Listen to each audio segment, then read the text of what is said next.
انسان کی آنکھ کے آنسو اور دل کا نرم ہونا اللہ تعالیٰ کی رحمت کی دلیل ہے۔ تکالیف اور مشکلات کا بار بار سامنا انسان کو مضبوط بھی بنا سکتا ہے اور کمزور بھی۔ کئی لوگ کہتے ہیں کہ مشکلیں اتنی پڑیں کہ آسان ہو گئی، لیکن بہت مشکلات و مصائب اگر آپ کو ایک سخت دل اور بے حس انسان بنا رہی ہوں تو آپ اپنی حالت زار پر نادم ضرور ہوں۔ ہمارے احباب میں سے ایک صاحب اپنے خیالات کو بیان کرتے ہوئے شدید بے حسی کا مظاہرہ کر رہے تھے۔ انہوں نے لاہور ہائی کورٹ بم دھماکے کا منظر اپنی آنکھوں سے دیکھا تھا۔ خدا نے ان کی زندگی محفوظ رکھی اور اب وہ اس بم دھماکے کی رودات کے تبصرے جگہ جگہ زیر بحث لا رہے تھے۔ ان کی باتوں میں شہید ہونے والے جوانوں کے لیے کوئی ہمدردی نہ تھی، کیونکہ وہ بار بار یہ کہہ رہے تھے کہ پولیس والے کرپٹ ہوتے ہیں۔ ان کی نظر میں ان کے لہو کی کوئی قیمت نہ تھی، لیکن ان کے سرد جذبات کو دیکھتے ہوئے مجھ سے رہا نہ گیا۔ میں نے کہا، سر میں آپ کی رائے کا احترام کرتا ہوں، لیکن یہ سوچئے کہ ایک پولیس والا ہونے سے پہلے ایک انسان ہے، اور انسان کے دکھ اور تکلیف کو ایک انسان ہی بہتر سمجھ سکتا ہے، لیکن ان کے پاس کوئی ہمدردی نہیں تھی۔ سو مجھے وہاں سے اٹھنا پڑا، کیونکہ کثیف ماحول آپ کی لطافت کو مسخ کر دیتا ہے، اور خیال کی لطافت ایک قیمتی سرمایہ سے کم نہیں۔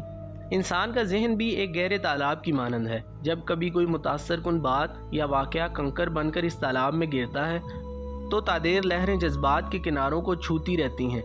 واپسی کے تمام راستے میں ایسی ہمدردی اور احترام کی لہریں میرے جذبات کو گرماتی رہیں۔ اب میری گاڑی مال روڈ سے جی پی او کی طرف مڑ رہی تھی، اور میرے بائیں طرف فٹ پاتھ پر شہید پولیس نوجوانوں کو خراج عقیدت پیش کرنے والوں نے بینرز، لاتعداد گلدستوں اور گلاب کے پھولوں کا ڈھیر لگا رکھا تھا۔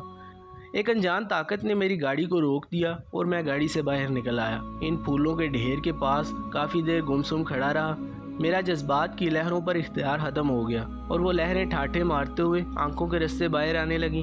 اب میں رک نہیں سکتا تھا، اس لیے واپس مڑنے ہی لگا تھا کہ ایک خیال نے روک دیا کہ اپنے ان بھائیوں جن کے خون کا رنگ مجھ سے ملتا تھا اور جو میرے اللہ اور میرے رسول صلی اللہ علیہ وآلہ وسلم کا کلمہ پڑھتے تھے، کے لیے میرے پاس پھولوں کا تحفہ تو ہے ہی نہیں۔ اس لیے مجھے وہ سفید رومال جسے میرے آنسوؤں نے تر کر دیا تھا وہاں بڑی عقیدت اور احترام سے رکھنا پڑا، کیونکہ اس سے بڑھ کر اس وقت میرے پاس کوئی نذرانہ نہ تھا۔ آقائے دو جہاں محمد مصطفیٰ صلی اللہ علیہ وآلہ وسلم کا فرمان ہے کہ مسلمان جسد واحد کی مانند ہے۔ اگر جسم کا ایک حصہ درد میں مبتلا ہوتا ہے تو دوسرا حصہ بھی اس درد کو محسوس کرتا ہے۔ لیکن آج کی حالت دیکھیں تو بہت تکلیف ہوتی ہے۔ ہماری ہمدردیاں اور عزت افزائیاں بھی تعصب و تفریق کا شکار ہیں۔ ہم ہمدرد بھی مفاد کی خاطر ہیں اور مہربان بھی غرض کے لیے ہیں۔ بس یہی عذاب ہے۔ شاید بے حسی ہماری عادت کا حصہ بن چکی ہے۔ ایک محافظ کی موت نہیں، شہادت ہے۔ ہم بھول جاتے ہیں کہ ان کی موت قوم کو حیات بخشتی ہے۔ اس لیے جب آپ کسی کے درد کو محسوس کرتے ہیں تو آپ ایک جسد واحد ہونے کا ثبوت فراہم کرتے ہیں۔ ہم چند افراد کے غلط ہونے پر پورے محکمہ کو غلط قرار نہیں دے سکتے۔ یہی پولیس والے اپنی عید اور تہوار کی خوشیوں کو برباد کر کے آپ کو تحفظ فراہم کرتے ہیں۔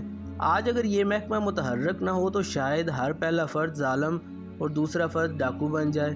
مسئلہ تو نظام میں ہے۔ درخت کو بنجر زمین پر لگائیں، پھل تو دور کی بات درخت خود اجڑ جائے گا۔ ایک شخص اپنی جان کی بازی لگا کر آپ لوگوں کو محفوظ رکھے اور آپ اس کو عزت کی نگاہ سے نہ دیکھیں، یہ تو زیادتی اور ناانصافی ہے۔ کیا جو شہید ہوئے ان کے بیوی بچے نہیں ہوں گے؟ کیا انہوں نے شام کو گھر واپس جانے کے خواب نہیں دیکھے ہوں گے؟ کیا ان کو اپنی زندگی عزیز نہیں ہوگی؟ اور کیا وہ کسی ماں کے بیٹے نہیں ہوں گے؟ خدا کے لیے آپ انسان کو انسان ہونے کے ناطے سے پیار کریں۔ آپ افسر، تاجر، ملازم، وکیل، دکاندار، استاد اور سیاستدان بعد میں ہوں گے۔ پہلے تو آپ انسان ہیں۔ انسان کا احترام کرنا ہی عبادت ہے۔ سب کی سلامتی کی دعا مانگنا ہی اصل سلامتی ہے، کیونکہ سب سلامت ہیں تو ہم سلامت ہیں۔ اپنے دل میں ہمدردی اور نرم دلی کے جذبات کو جگہ دیں، کیونکہ یہ انسان کی فضیلت ہے کہ وہ اپنی بے بسی کا خدا کے سامنے اقرار کر لے، ورنہ ہمدردی کے جذبات کے بغیر ہم فقط ایک سخت اور سرد پتھر بن جائیں گے جو کسی بھی وقت، کسی بھی جگہ، کسی اجنبی کی ٹھوکر کا شکار ہو جاتا ہے۔